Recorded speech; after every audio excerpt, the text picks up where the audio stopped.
So what's going on, guys? Welcome to Behind the Grind. So the newest Horde mode, aka Siege mode, is now available in Space Marine 2 through the use of the public test server if you are a PC player on Steam. Now the way this works is that you basically boot up the public test server and you can get access to some of the new content that we are expecting within the next update for Space Marine 2. And well, in this specific public test server, we have a sneak peek at what Siege mode is bringing and all of the good stuff that is coming alongside with it. So I figured I would hop on and test this out, and after a couple hours of playing, I feel pretty comfortable with the mode, and I just figured why not make a video about it. So before we begin, I want to ask you to please consider liking the video and subscribing to the channel.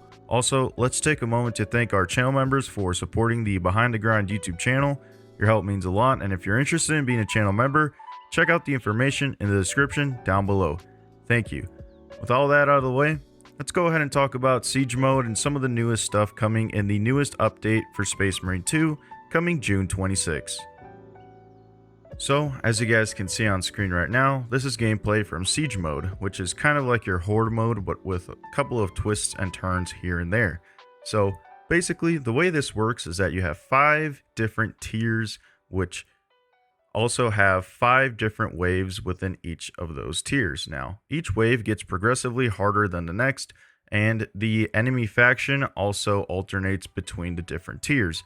So, for example, if you start off with the Tyranids for the first tier, going into the next tier after wave 5, you will have the Chaos Thousand Suns and vice versa. So, yeah, that's one little negative for me that I was thinking of when I was playing through this, is that the enemies do not alternate every single wave. Instead, they alternate every 5 waves, which could be a positive for some, could be a negative for others, but for me is definitely a negative because I just kind of like the way that the gameplay alternates when you're fighting each of these specific factions, and fighting them every other round is a lot better to break up the gameplay in my opinion, other than having to focus on one of them for 5 rounds at a time.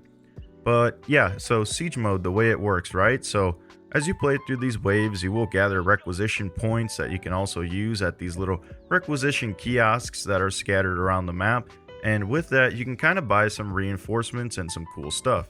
So obviously for your first tier, you have your basic necessities. So you have med packs, you have ammo crates, you have ammo boxes, you have armor upgrades and all that kind of good stuff. That's kind of on the cheaper side when it comes to requisition. Moving up though, you can also call in some Cadian support. So you can call in a whole platoon of Cadian shock troops at a time. Like I think the highest you can go is 80 right now, and you can just bring in waves of Cadian dudes and like they'll come in and they'll start messing shit up, and you know, it's pretty fun. But other than that, you also have Astartes reinforcements. Now the way the Astartes reinforcements work is that you have one specific upgrade tied to each specific class. So for example, if you call in a Vanguard support, then you get one Vanguard Space Marine helping you out, but you also get increased melee damage for, I think it's about 3 minutes. And the same can be said for Tactical and all the other classes. For Tactical, as an example, you can call in a Tactical Space Marine and you can have increased range damage. So that's pretty sick in my opinion.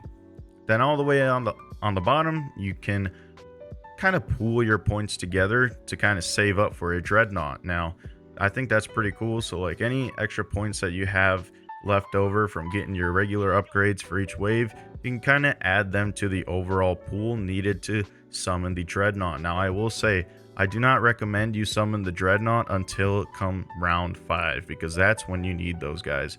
The Dreadnoughts are extremely powerful and are pretty overpowered and will help you take out some of those higher level enemies. So yeah, anyways, so Siege mode, right? So after going over how the mode basically works, that's honestly pretty much about it when it comes to the overall structure of it. Now, yes, it is the same enemies we've been fighting before. It is the same exact combat, same weapons. There's nothing really new when it comes to any of that.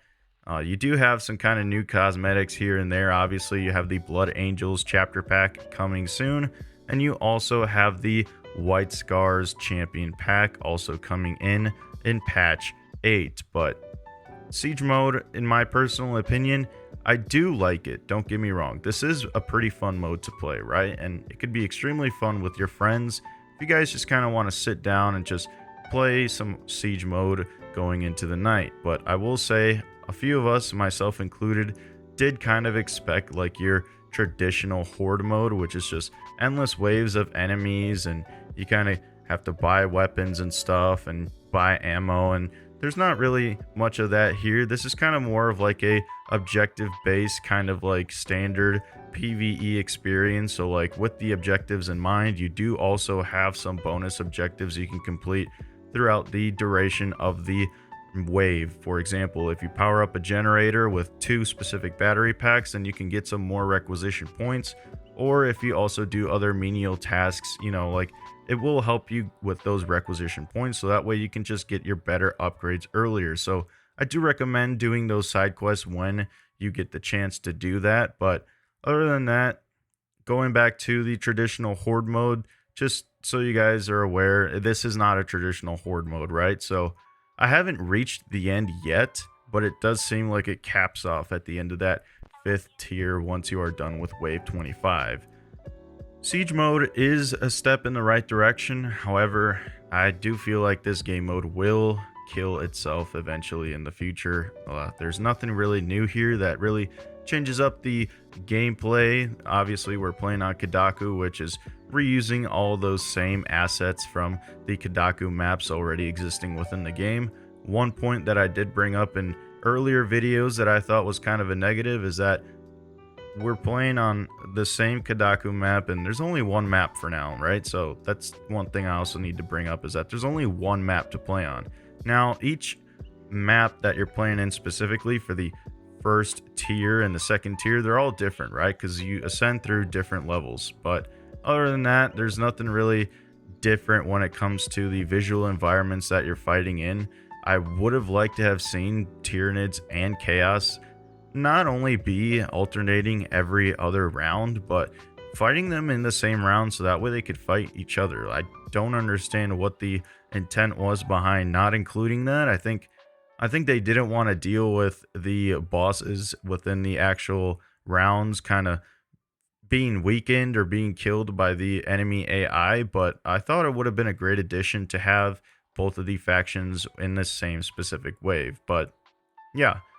Anyways, so after playing through Siege mode for a little bit, like I said, this is a step in the right direction. I have a few negatives here and there, but don't expect a lot, right? So this is just your basic Space Marine 2, but it's kind of like Operations now, but instead of running around and doing things, you're kind of in a more enclosed environment and doing things, right? And you get a bunch of enemies to kill, and this game mode does get pretty hard. You get 2 difficulty levels, either normal or hard, and it does get pretty difficult the more you progress, right? So just make sure you get your upgrades and call in your Astartes reinforcements. But if you're expecting this to be like a complete game changer, it's fun for the first couple of times, but obviously when it comes to replayability, this is going to have to be one of those things that I personally believe the developers really need to lock in.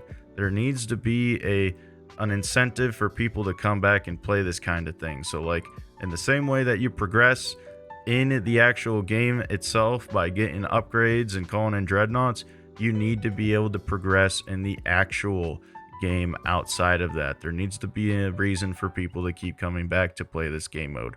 So yeah, those are my thoughts on Siege mode. It's not great, okay? It's not great, but it is pretty good. I do like it indeed. With a few tinkering here and there, this game mode really could be great. Maybe add in a couple more maps.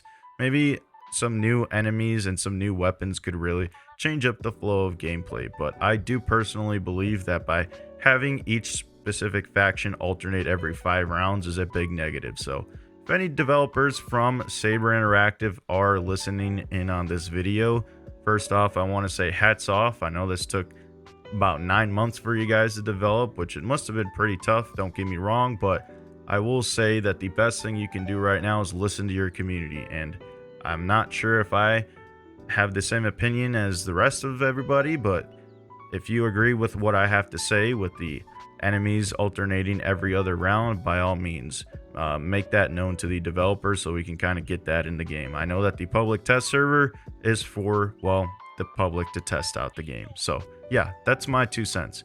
Anyways, if you enjoyed the video, please consider giving it a like and subscribing to the channel for more content. Also, if you wish to support the channel further, I'd encourage you to join the channel for $5 a month for exclusive perks. Thanks.